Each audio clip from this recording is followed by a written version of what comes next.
வணக்கம் என்கே பைசல் ப்ராப்பர்ட்டிஸ். இன்றைக்கி பார்த்தீங்கன்னா அழகான ஒரு லேண்ட் ஒன்று விற்பனைக்கு கொண்டு வந்திருக்கோம். இது எங்கே லொக்கேட் ஆகிருக்குன்னு பார்த்தீங்கன்னா கன்னியாகுமரி டிஸ்ட்ரிக் கண்டனுள்ளைன்னு சொல்கிற இடத்துல தான் லொக்கேட் ஆகிருக்கு. அதாவது இரநெல் டு நாகர்கோவில் போகிற ரோட்டில் மெயின் ரோட்டில் இருந்து ஒரு 200 மீட்டர் டிஸ்டன்ஸில் 13 அடி விதி வழிப்பாதையோட சவுத் ஃபேஸிங் பார்த்து அமைஞ்சிருக்கு. இதுதான் நம்ம ப்ராப்பர்ட்டி. டோட்டல் ஏரியா பார்த்தீங்கன்னா 7.5 சென்ட் வருது.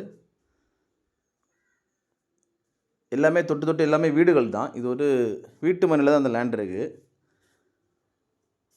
எல்லா வித சௌகரியமும் கொண்ட அருமையான லேண்டு. வீட்டு போடுறதுக்கு அழகான பிளாட்டு. இந்த லேண்டுக்கு அவங்க கோட் பண்ணுற ப்ரைஸ்ன்னு பார்த்தீங்கன்னா சென்ட்டுக்கு 7.25 லட்ச ரூபா கோட் பண்ணுறாங்க. ப்ரைஸ்மே நெகோஷியபிள் தான். யாருக்காவது இந்த லேண்டு தேவைப்படுதுன்னா ஸ்க்ரீனில் கொடுத்துட்டு கான்டாக்ட் நம்பரில் கால் பண்ணுங்கள். உங்கள் ஃப்ரெண்ட்ஸ் ஆர் ஃபேமிலி யாராவது கண்டனுள்ள ஏரியாவில் வீடு போடுறதுக்கு வீட்டு மனைகள் தேடிட்டு இருக்காங்கன்னா இந்த வீடியோவை லைக் பண்ணிவிட்டு அவங்களுக்கு ஷேர் பண்ணுங்கள். மேலும் இருக்காத இடங்கள், வீடுகள், வீட்டு மனைகள், தோப்புகள், வயல்கள் வாங்கணும் விற்கணும்னாலும் எங்கள் ஏஎன்கே பைசல் ப்ராப்பர்ட்டிஸை கான்டாக்ட் பண்ணுங்கள். ஏஎன்கே பைசல் ப்ராப்பர்ட்டிஸ் இன்ஸ்டா பேஜும் ஃபாலோ பண்ணுங்கள். மறக்காமல் எங்கள் சேனலை சப்ஸ்கிரைப் பண்ணுங்கள். நன்றி.